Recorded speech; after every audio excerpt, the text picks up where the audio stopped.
காலையில் எழுந்து எப்போதும் போல அலுவலகம் செல்ல தயாராகி கொண்டிருந்தான் சேகர். அவனுடைய மனைவி இன்றும் கணவருக்கு பிடித்த உணவை தயார் செய்ய வேண்டும் என்பதற்காக மிக வேகமாக சமைத்து கொண்டிருந்தாள். ஆனால் தினமும் செல்லும் நேரத்தை விட சற்று முன்னதாகவே புறப்பட்டான். இதை பார்த்த மனைவி, ஏன் இவ்வளவு சீக்கிரம் போகிறீர்கள் என்று வினவினாள்.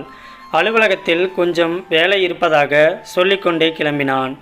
நேற்றே சொல்லியிருந்தால் இன்னும் விரைவாக சமைத்து இருப்பேனே, கொஞ்சம் பொறுங்கள், சமையல் முடியப் போகிறது என்றாள் மனைவி.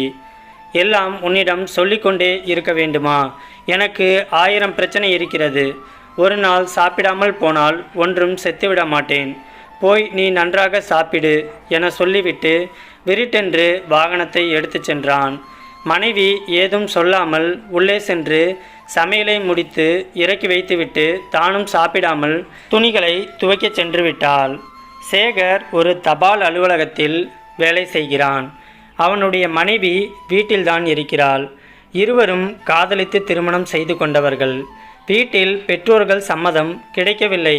அதனால் பெற்றோரிடம் சண்டை போட்டுவிட்டு தனக்கு சேர வேண்டிய சொத்தை பிரித்து வாங்கி கொண்டு தனியாக வந்துவிட்டான். இருவருக்கும் திருமணமாகி 20 ஆண்டுகள் ஆகியும் குழந்தை இல்லை. இது ஒரு பெரிய மன உளைச்சலாகவே இருந்தது சேகருக்கு. அலுவலகம் முடிந்து வீடு திரும்பி கொண்டிருந்தான் சேகர். அலுவலகத்தில் சில வேலைகளை தவறாக செய்ததால் மேலதிகாரி சேகரை எல்லார் முன்னும் ரொம்ப திட்டிவிட்டார். அதை நினைத்தபடியே வீடு வந்து சேர்ந்தான். மனைவி ஆவலோடு தான் சமைத்த உணவை எடுத்து வந்து பரிமாற துவங்கினாள். இவனும் சாப்பிட உட்கார்ந்தான். சாப்பிட ஆரம்பித்த கொஞ்ச நேரத்திலேயே தட்டை எடுத்து தூக்கி சுவர் மீது அடித்தான். அவள் அப்படியே உறைந்து போய் நின்றாள். உணவில் காரம் எவ்வளவு போட்டு இருக்கிறாய்? உனக்கு சமைக்க தெரியாதா என்று கத்தி பேசத் தொடங்கினான். உணவு அவ்வளவு காரம் இல்லை. ஆனால் அவன் அலுவலகத்தில் நடந்ததை நினைத்து கொண்டே சாப்பிடவும் தான் அது அவ்வளவு காரம் ஆகிவிட்டது. உன்னால் ஒரு காரியம் கூட ஒழுங்கா செய்ய முடியாது. எல்லாம் என் விதி. உன்னோடு வாழ வேண்டும் என்பதற்காக என் உறவுகள் எல்லாம் தூக்கி எறிந்தேன். உன்னால் ஒரு குழந்தை பெற்று எடுக்கும் பாக்கியம் கூட இல்லை.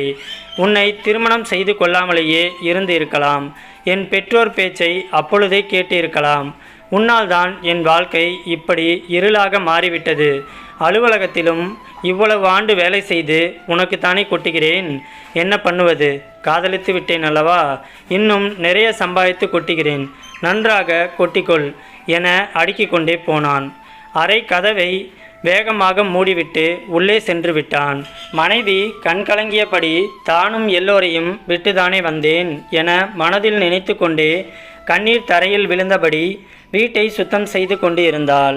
மனைவியும் சாப்பிடாமல் அப்படியே தரையில் படுத்து உறங்கிவிட்டாள். மறுநாள் காலையில் எழுந்து மறுபடியும் அவளது பணியை செய்ய ஆரம்பித்தாள். சேகர் எதுவும் பேசாமல் செய்து வைத்த சமையலை எடுக்காமல் வெறுட்டென்று கிளம்பி போய்விட்டான். அலுவலகம் சேர்ந்த பிறகு தனது பணியை ஆரம்பித்தான். அப்பொழுது ஒரு வயதான முதியவர் தலையில் பழக்குடையை சுமந்தபடி வியர்வை சொட்ட சொட்ட வந்தார். மதிய நேர உச்சி வெயில் வேறு. பழக்கூடையை இறக்கி வைத்துவிட்டு அலுவலகத்தின் உள்ளே வந்தார். தனது சட்டை பையில் இருந்த பணத்தை எடுத்து மேசையில் வைத்தார். பணம் அவரது வேர்வையில் நனைந்து இருந்தது. இதை கண்ட சேகருக்கு ஒரே ஆச்சரியம். இவ்வளவு வயதான காலத்தில் யாருக்கு இப்படி உழைக்கிறார் என்று. அதை மனதில் நினைத்து கொண்டே, உங்களுக்கு நான் என்ன உதவி செய்ய வேண்டும் ஐயா என்று அவரிடம் வினவினான். அந்த முதியவர் கடந்த மாதம் பணம் அனுப்பிய ரசீதை காண்பித்து, இதே முகவரிக்கு பணம் அனுப்ப வேண்டும் என்று சொல்லிவிட்டு அதோடு ஒரு கடிதத்தையும் கொடுத்தார். அந்த ரசீதை கண்ட சேகருக்கு ஒரே அதிர்ச்சி. அது ஒரு முதியோர் இல்லத்தின் முகவரி. சேகருக்கு இதயம் வேகமாக துடிக்க ஆரம்பித்தது. இது எதற்காக ஏன் அனுப்புகிறீர்கள் என்று கேட்க வேண்டும் என்கிற ஆவல் அவனை பிடித்து கொண்டது. தயங்கியபடி, ஐயா, இதை கேட்கக்கூடாதுதான். இருந்தாலும் என் மனம் கேட்க வேண்டும் என்று துடிக்கிறது. உங்களிடம் ஒன்று கேட்கலாமா என்று குரல் தாழ்த்தியபடி கேட்டான். அவரும் சொல்லுங்கள் தம்பி என்றார். நீங்கள் யாருக்கு பணம் அனுப்புகிறீர்கள்? எதற்காக? உங்கள் மனைவிக்காகவா என்றான். அந்த முதியவர் ஆச்சரியமாக சேகரை பார்த்தார். சேகருக்கு ஒன்றுமே புரியவில்லை. தவறாக கேட்டுவிட்டோமோ என்று நெஞ்சம் படபடைத்தது. நான் இருக்கும்போது என் மனைவியை அப்படி விட்டுவிடுவேனா தம்பி என்று சற்று கம்பீரமாக அந்த முதியவர் சொன்னார். சேகர் அமைதியாக அவர் சொல்வதை கேட்க ஆரம்பித்தான். முதியவர் சொல்ல ஆரம்பித்தார். நான் இந்த முதியோர் இல்லத்திற்கு கடந்த 10 ஆண்டாக பணம் அனுப்புகிறேன். இன்று வரை யாரும் இந்த கேள்வியை கேட்டதில்லை. முதலாக நீங்கள் கேட்டது எனக்கு ஆச்சரியமாக இருக்கிறது என்று சற்று உற்சாகமாக சொல்ல ஆரம்பித்தார். எனக்கு திருமணமாகி 40 ஆண்டுகள் ஆகின்றன. என் மனைவி என் கூடத்தான் இருக்கிறாள். எங்களுக்கு குழந்தைகள் இல்லை. என் மனைவிக்கு வாய் பேச முடியாது. எங்கள் திருமணம் ஒரு சுவாரஸ்யமான நிகழ்வு தம்பி என்று கூறியவர் கொஞ்சம் தண்ணீர் கேட்டார் சேகரிடம். மிக விரைவாக ஓடி தண்ணீர் கொண்டு வந்து கொடுத்தான் சேகர். சேகர் நாற்காலியின் நுனியில் அமர்ந்தபடி, உங்களின் திருமணம் எப்படி நடந்தது? உங்கள் மனைவி எப்படி தெரியும்? அதையும் சொல்லுங்கள் ஐயா, எனக்கு ஆவலாக இருக்கிறது என்று முதியவர் தண்ணீர் குடித்து முடிப்பதற்குள் சொல்லி முடித்தான். முதியவர் சற்று சிரித்தபடி மேலே சிந்திய நீரை துண்டினால் துடைத்தபடி மீண்டும் சொல்ல ஆரம்பித்தார். என் மனைவியை சிறு வயதிலேயே எனக்கு தெரியும். எங்கள் வீட்டின் அருகில்தான் குடும்பமாய் இருந்தார்கள். அவர் வீட்டில் இவள் ஒரே பிள்ளைதான். அவளுக்கு 10 வயதாக இருந்த பொழுது அவளுடைய தந்தையோடு வெளியே சென்றுவிட்டு வீடு திரும்பும் வழியில் வாகனம் மோதி அவர் தந்தை இறந்து விட்டார். தன் கண்முன்னே தந்தை இறந்து போனதை கண்ட அவளுக்கு பேச்சு வராமல் போய்விட்டது. அதன் பிறகு அவளுடைய தாய் பல வீட்டு வேலைகளை செய்து அவளை வளர்த்தார். இவளும் வளர்ந்து பெரியவளாகிவிட்டாள்.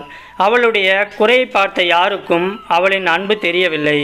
அவளுக்கு எல்லோரும் தன்னிடம் பேச வேண்டும் என்கிற ஆசை இருக்கும். ஆனால் யாரும் பேசதான் மாட்டார்கள். அவளின் தந்தை மரணத்திற்கு பிறகு உறவுகள் எல்லாம் அவரவர் வேலையை பார்க்க சென்று விட்டனர். திருமண வயது வந்தது. ஆனால் பேச முடியாத காரணத்தால் அவளை திருமணம் செய்ய யாரும் முன்வரவில்லை. பிறகு எங்கள் பெற்றோர்கள் பேசி இருவருக்கும் திருமணம் நடந்தது. பிறகு காலங்கள் கடந்தது. எங்களை பெற்றவர்கள் எல்லாம் இறந்து விட்டார்கள்.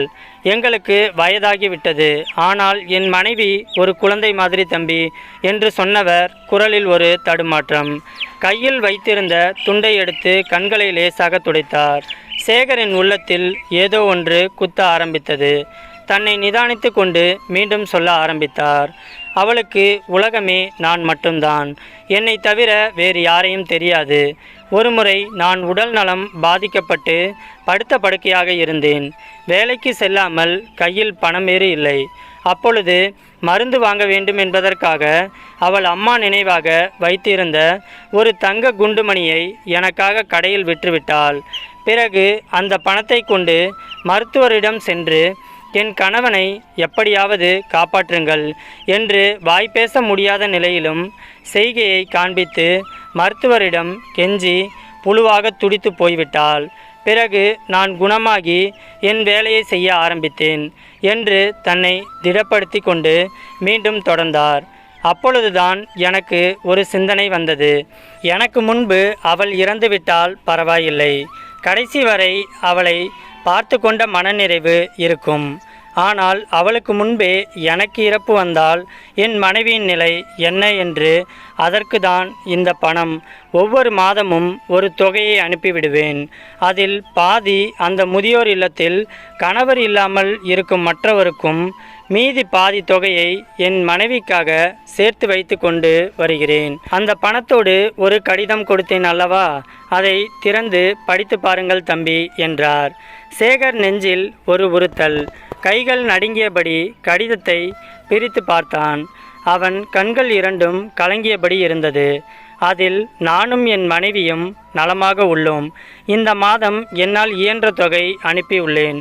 அடுத்த மாதம் இதேபோல் கடிதமும் பணமும் வரவில்லை என்றால் நான் இறந்து போயிருப்பேன்.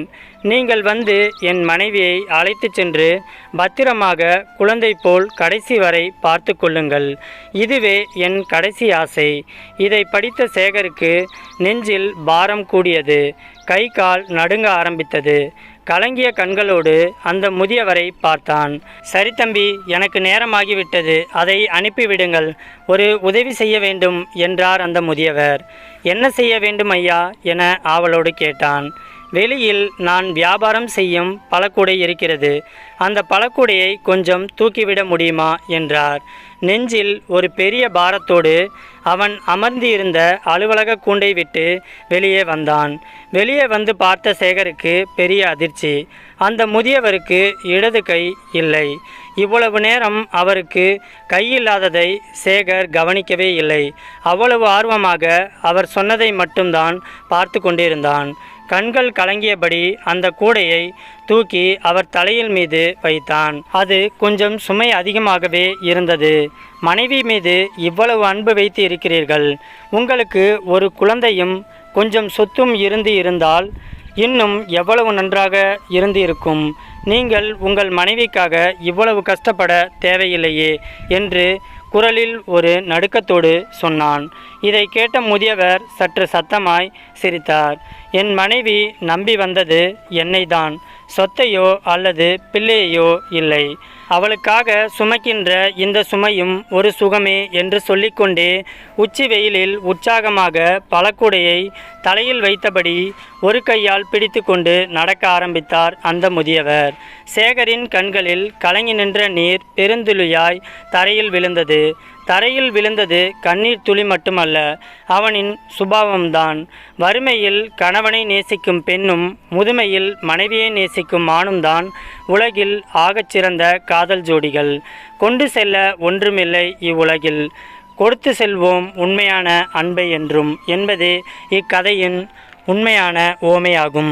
இந்த வீடியோ பற்றின உங்களுடைய கருத்துக்கள் எதுவாக இருந்தாலும் கீழே இருக்கக்கூடிய கமெண்ட் பாக்ஸில் மறக்காமல் கமெண்ட் பண்ணுங்கள். இந்த வீடியோ பிடிச்சிருந்தா இந்த வீடியோக்கு ஒரு லைக் பண்ணிவிட்டு உங்கள் ஃபேமிலி அண்ட் ஃப்ரெண்ட்ஸுக்கும் ஷேர் பண்ணுங்கள்.